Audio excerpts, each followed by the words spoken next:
শুধুমাত্র অন্যের ঘরে পাপ মানে পাপ বলে এটা কি দীর্ঘদিন ধরে পার পাওয়া সম্ভব? আসলে কি বলুন তো, ওদেরকে প্রাগৈতিহাসিক যুগে চলে যেতে হবে। তাহলে প্রাগৈতিহাসিক যুগে 11-12 বছর কেটে গেল, তারপরে ওই এক দেখিয়ে যাচ্ছে। এই সময় তো নতুন কনস্ট্রাকশন হয়নি। 2010 পর্যন্ত 2010 পর্যন্ত আপনি দেখে নিন, ওইখানে দেখে নিন, যে কোনো রেকর্ড দেখে নিন।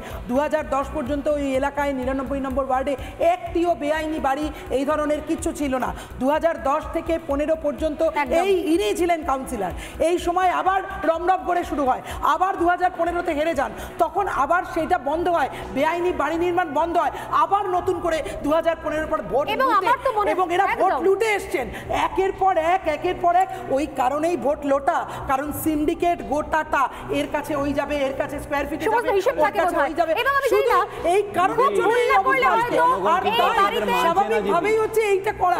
আর এক কথা বলে এইবারে তো আবার তৈরি হয়ে যাবে, ভোট লুটে আর কয়েক বছর বাদে আমরা মিডিয়ার নজর ঘুরে যাবে, অন্য কোনো ইস্যু নিয়ে আমরা কথা বলবো, তারপর দেখবেন কয়েক বছর বাদে এই জায়গাতেই যাবেন, হয়তো এখানে সমস্ত রাবিশ গার্বেজ ছড়িয়ে হয়তো এখানে আবার একটা চারতলা উঠে গেছে, সেখানেও লোকজন ঢুকে পড়েছে।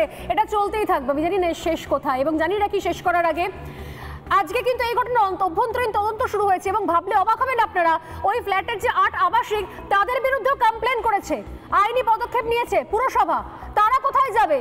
তারা কি দোষ করলো? তারা বলছে যদি বেআইনি বাড়িতে থাকি আমরা, তাহলে জলটা পেলাম কি করে, আলোটা পেলাম কি করে, এতদিন ধরে ট্যাক্স কাকে দিচ্ছি? নানা ধরনের কন্টেন্ট দেখার জন্য লাইক করুন, শেয়ার করুন আমাদের ফেসবুক পেজ, সাবস্ক্রাইব করুন আমাদের ইউটিউব চ্যানেল।